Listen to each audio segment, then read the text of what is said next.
Bem-vindo ao canal, é um prazer ter você com a gente. E agora, sem mais demora, vamos começar a história de hoje. Logo depois de tomar a decisão mais cruel de toda a sua vida, Sandra encara o resultado do próprio plano e acredita que tudo terminou exatamente como ela queria. O silêncio da cela pesa no ar. Ernesto a encara, confuso. A voz dele sai fraca, quase sem fôlego. Sandra, o que você fez comigo? Ela nem pisca. O olhar permanece frio, calculado. Foi você quem escolheu isso. Meu amor. O efeito do veneno começa a agir. Ernesto leva a mão ao peito. O corpo vacila. E de repente ele perde as forças. Cai diante dela, lutando para respirar, tomado por uma dor insuportável.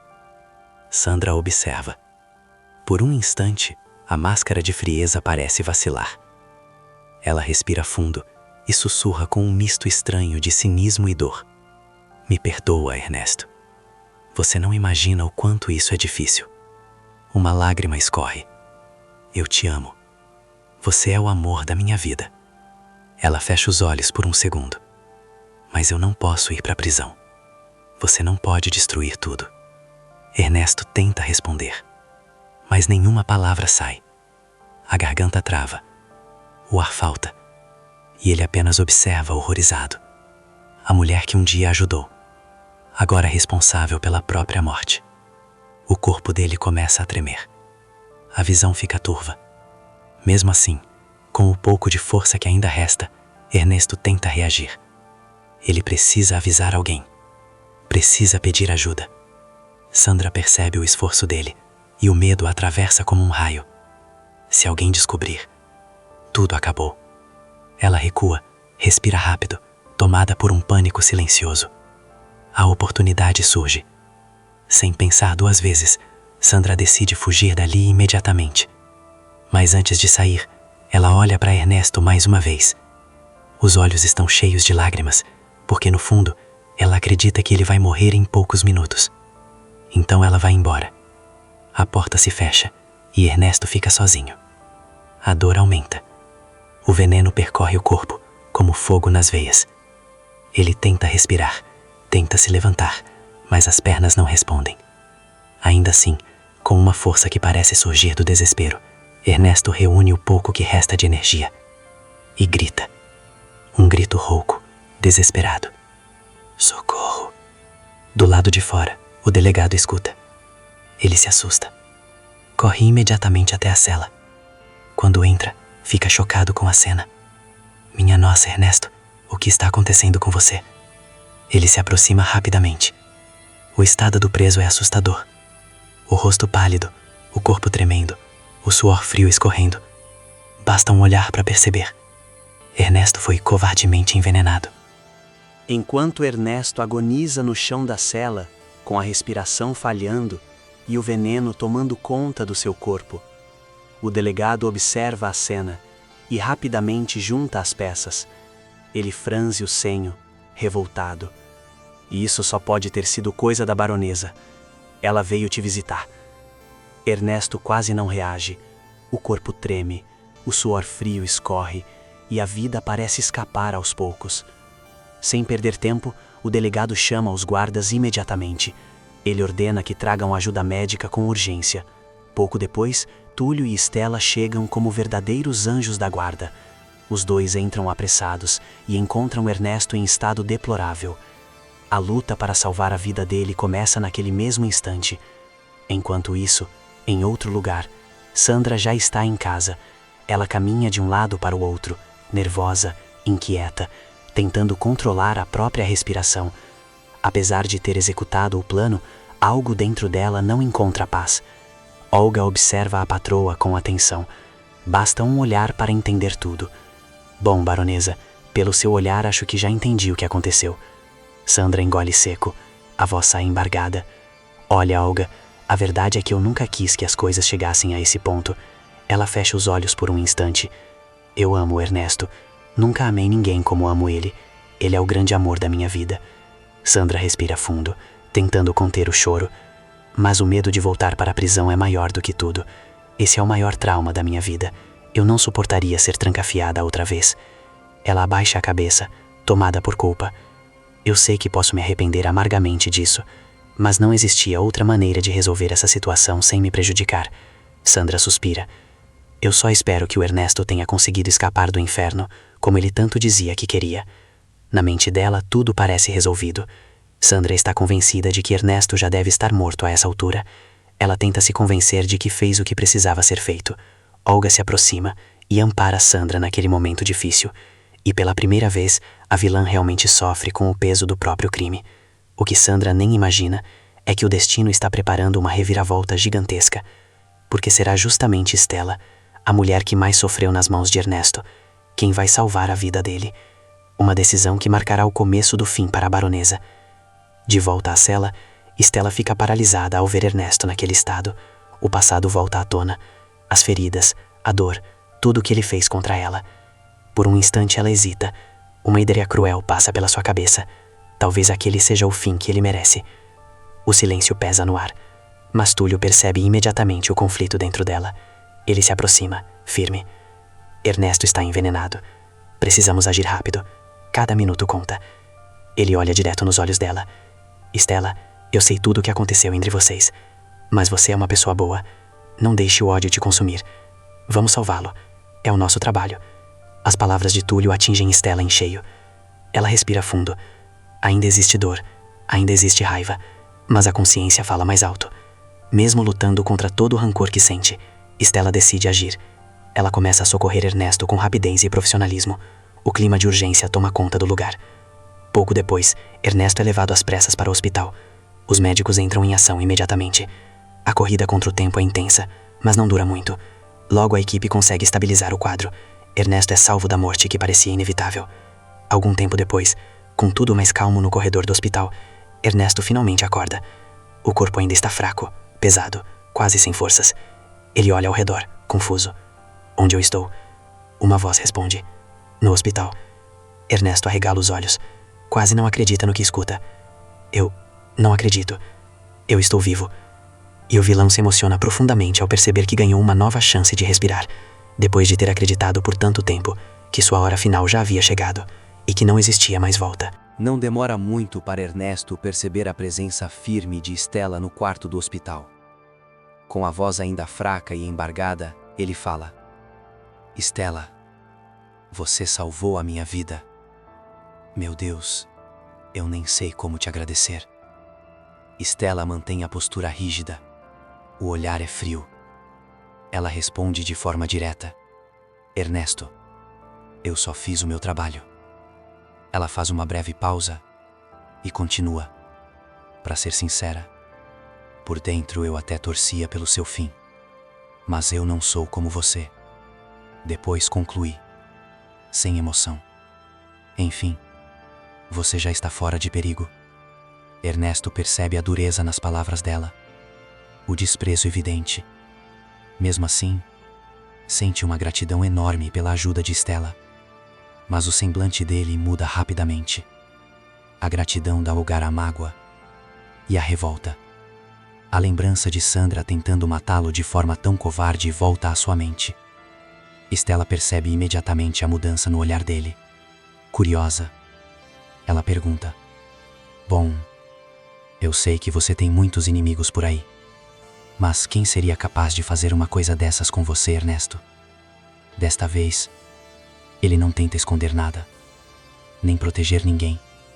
Ernesto respira fundo e desabafa. Foi a baronesa.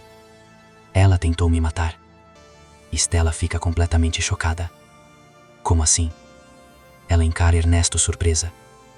E por que a baronesa faria uma coisa dessas com você? Ela pensa por um momento e continua: bom, conhecendo um pouco aquela mulher, tenho certeza de que ela tem um armário cheio de esqueletos. O olhar de Stella se fixa nele. E você, com essa ideia de mudança, estava pronto para entregá-la? Não estava? Ernesto responde com amargura: sim, Stella. Você está certa. Ele suspira. Quando eu disse à baronesa que estava pronto para confessar todos os meus crimes, ela ficou com medo. Ernesto fecha os olhos por um instante. Então foi lá e fez isso comigo. Ele murmura, decepcionado. Parece que Sandra não me ama tanto assim. As palavras causam um grande susto em Estela. Ela liga os pontos rapidamente e pergunta confusa: Espera, Sandra? Ernesto olha para ela com decisão. Sim, ela sempre esteve viva. Ele respira fundo. Mas agora acabou, Estela. Eu não vou mais protegê-la. A voz dele se torna firme. Mesmo que você nunca me aceite. Mesmo que você não me deixe chegar perto da Anabela. Ele conclui, decidido. Eu vou fazer a coisa certa. Vou confessar todos os meus crimes. A confissão deixa Estela profundamente chocada. Pela primeira vez, ela sente que Ernesto realmente pode estar tentando mudar. Algo que todos sempre acharam impossível. Depois desse confronto no hospital, não demora para as notícias começarem a se espalhar rapidamente. E a informação mais chocante de todas chega aos ouvidos de Sandra. Ernesto sobreviveu ao veneno. Na companhia de Olga, Sandra recebe a notícia que mudará o destino da vilã. A mulher diz, nervosa, você não vai acreditar. Ernesto foi salvo, baronesa. Ao ouvir essas palavras, Sandra empalidece. O desespero toma conta dela imediatamente. Ela leva a mão à cabeça, sentindo o mundo desabar. Meu Deus, como isso foi acontecer? A voz sai cheia de pavor. Eu não acredito, o Ernesto escapou. Ela começa a andar de um lado para o outro completamente fora de si. Ele vai me denunciar, Olga. Acabou tudo para mim. Olga tenta manter a calma diante do nervosismo da patroa. Tenha calma, baronesa. Ela fala com firmeza. Não adianta agir assim, dominada pelo desespero. Você precisa parar, pensar e agir com inteligência. Mas Sandra já está tomada por um pânico incontrolável. Ela balança a cabeça repetidamente. Não tem nada para pensar. Eu já sei exatamente o que preciso fazer. A loira respira fundo, completamente desesperada. Eu vou ter que fugir. Preciso sair daqui imediatamente, ir para bem longe. A voz dela treme. Porque o Ernesto com certeza vai me entregar para a polícia. Ele vai contar tudo sobre os nossos planos. Sandra aperta as mãos com força. Acabou para a baronesa. Acabou a nossa riqueza. Ela conclui, aterrorizada. Se eu não desaparecer agora, vou acabar atrás das grades outra vez. Assim começa o grande pesadelo da vilã. Sandra finalmente começa a sofrer de verdade pelas consequências de tudo o que fez, percebendo que a sua rede de mentiras está desmoronando diante dos próprios olhos. Enquanto isso, o dia do casamento de Zuma e Candinho finalmente chega. Zuma comemora com entusiasmo, acreditando que enfim realizará o seu grande sonho ao lado do amigo de Policarpo. O que ela não imagina é que esse sonho está prestes a se transformar no pior pesadelo da sua vida, porque Celso entrará em cena, decidido a destruir tudo. Tudo começa durante uma conversa entre Zuma e Candinho. De repente, tomada por uma ansiedade cheia de medo de que algo dê errado, ela toma uma decisão inesperada. Zuma olha para Candinho e anuncia: nosso casamento vai acontecer agora. Candinho se assusta. Espera aí, Zuma. Que conversa é essa? Ele arregala os olhos. Você quer casar hoje? Ela responde sem hesitar. Isso mesmo, Candinho. Ela fala com determinação. Por que esperar? Nós já estamos juntos. Sabemos que esse casamento vai acontecer. Então não vejo motivo para adiar. Candinho tenta disfarçar o desconforto. No fundo, ele ainda tem esperança de mudar essa história. Mas Zuma bate o pé. Ela insiste que o casamento deve acontecer o mais rápido possível. Para Candinho, aquilo soa como um verdadeiro pesadelo. Enquanto ele enfrenta esse desespero ao lado de Zuma, Celso continua o seu caminho de redenção. Decidido a consertar os erros do passado, ele procura o professor Asdrubal. Depois de já ter contado a verdade para Estela, Celso decide revelar também ao professor que sempre soube da verdadeira identidade de Samir. Asdrubal o encara com curiosidade. Então, Celso, por que queria falar comigo? Ele franze a testa. Parece algo importante. Celso respira fundo. Professor, eu preciso confessar uma coisa. E isso pode mudar completamente a vida do Candinho. Asdrubal o incentiva. Então fale, Celso. O que está te atormentando assim? Celso cria coragem. É sobre o Samir. Ele olha diretamente para o professor.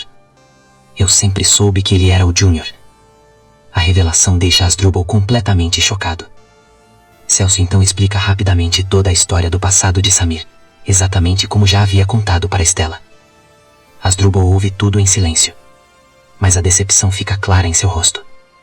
Ele fala com tristeza. Você não imagina o tamanho da decepção que estou sentindo com você, Celso. Ele faz uma pausa. E continua. Mas agora não é hora de julgamentos. Asdrubal olha firme para ele.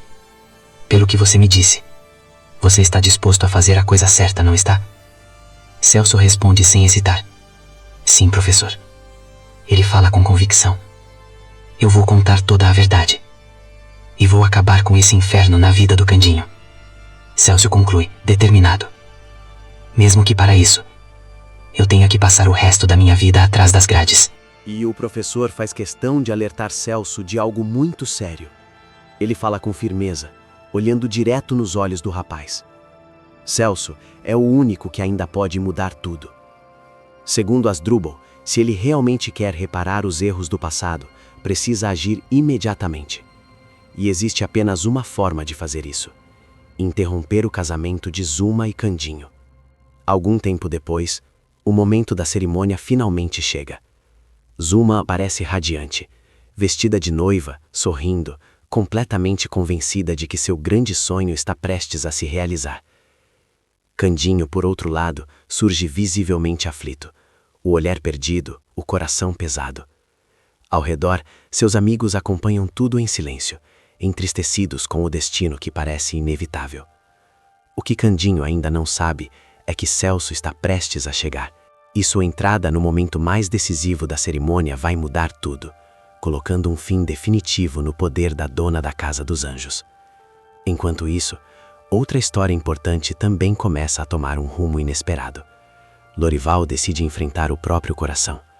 Durante uma conversa com Dita, ele finalmente resolve revelar tudo o que sente por ela. Dita ainda está profundamente abalada. Convencida de que Candinho vai mesmo se casar com Zuma, ela mal consegue esconder a dor. A frustração aparece em cada palavra. Ela confessa que não consegue aceitar a ideia de ter perdido Candinho. E além disso, teme pelo futuro. Criar um filho sozinha parece um desafio enorme. É nesse momento que Lorival surpreende completamente. Ele respira fundo e fala com sinceridade. Dita, eu sei que isso talvez não seja o ideal. Mas, se você quiser, ele cria coragem. Eu posso me casar com você e assumir esse bebê. Dita fica completamente impressionada. Os olhos se arregalam. Ela se afasta alguns passos, assustada com a proposta inesperada. Então Lorival decide ir ainda mais longe. Ele finalmente revela o que guardou por tanto tempo. Acho que você ainda não percebeu, mas essa é a verdade, Dita. Eu estou apaixonado por você, desde o primeiro dia em que te vi. Ele fala com emoção. E minhas intenções sempre foram as melhores. Lorival suspira, deixando claro o peso do que sente. Nunca tentei nada antes, porque sempre respeitei os seus sentimentos pelo Candinho. E é por isso que dói tanto ver você sofrendo assim. Ele continua com cuidado. Não quero te obrigar a nada, mas achei que você merecia saber o que eu sinto. E completa, cheio de sinceridade. Se você aceitar, estou disposto a criar essa criança ao seu lado. Dita fica sem palavras. A sobrinha de Manuela mal consegue acreditar no que acabou de ouvir. Lorival finalmente abriu o coração e revelou tudo. Mas essa história ainda não termina ali. Dita enfrenta uma decisão extremamente difícil. Mesmo emocionada, ela balança a cabeça e responde com tristeza. Ela não pode aceitar, porque apesar de tudo, ainda ama Candinho. O que Dita ainda não imagina é que naquele exato momento, o casamento do homem que ela ama com Zuma está prestes a se transformar em um verdadeiro desastre. E o professor faz questão de alertar Celso de algo muito sério. Ele fala com firmeza, olhando direto nos olhos do rapaz. Celso é o único que ainda pode mudar tudo. Segundo Asdrubal, se ele realmente quer reparar os erros do passado, precisa agir imediatamente. E existe apenas uma forma de fazer isso: interromper o casamento de Zuma e Candinho. Algum tempo depois, o momento da cerimônia finalmente chega. Zuma aparece radiante, vestida de noiva, sorrindo, completamente convencida de que seu grande sonho está prestes a se realizar. Candinho, por outro lado, surge visivelmente aflito. O olhar perdido, o coração pesado. Ao redor, seus amigos acompanham tudo em silêncio, entristecidos com o destino que parece inevitável. O que Candinho ainda não sabe é que Celso está prestes a chegar, e sua entrada no momento mais decisivo da cerimônia vai mudar tudo, colocando um fim definitivo no poder da dona da Casa dos Anjos. Enquanto isso, outra história importante também começa a tomar um rumo inesperado. Lorival decide enfrentar o próprio coração. Durante uma conversa com Dita, ele finalmente resolve revelar tudo o que sente por ela. Dita ainda está profundamente abalada. Convencida de que Candinho vai mesmo se casar com Zuma, ela mal consegue esconder a dor. A frustração aparece em cada palavra. Ela confessa que não consegue aceitar a ideia de ter perdido Candinho. E além disso, teme pelo futuro. Criar um filho sozinha parece um desafio enorme. É nesse momento que Lorival surpreende completamente. Ele respira fundo e fala com sinceridade. Dita, eu sei que isso talvez não seja o ideal. Mas, se você quiser. Ele cria coragem. Eu posso me casar com você e assumir esse bebê. Dita fica completamente impressionada. Os olhos se arregalam. Ela se afasta alguns passos, assustada com a proposta inesperada. Então Lorival decide ir ainda mais longe. Ele finalmente revela o que guardou por tanto tempo. Acho que você ainda não percebeu, mas essa é a verdade, Dita. Eu estou apaixonado por você, desde o primeiro dia em que te vi. Ele fala com emoção. E minhas intenções sempre foram as melhores. Lorival suspira, deixando claro o peso do que sente. Nunca tentei nada antes, porque sempre respeitei os seus sentimentos pelo Candinho. E é por isso que dói tanto ver você sofrendo assim. Ele continua com cuidado. Não quero te obrigar a nada, mas achei que você merecia saber o que eu sinto. E completa, cheio de sinceridade. Se você aceitar, estou disposto a criar essa criança ao seu lado. Dita fica sem palavras. A sobrinha de Manuela mal consegue acreditar no que acabou de ouvir. Lorival finalmente abriu o coração e revelou tudo. Mas essa história ainda não termina ali. Dita enfrenta uma decisão extremamente difícil. Mesmo emocionada, ela balança a cabeça e responde com tristeza. Ela não pode aceitar, porque apesar de tudo, ainda ama Candinho. O que Dita ainda não imagina é que naquele exato momento, o casamento do homem que ela ama com Zuma está prestes a se transformar em um verdadeiro desastre.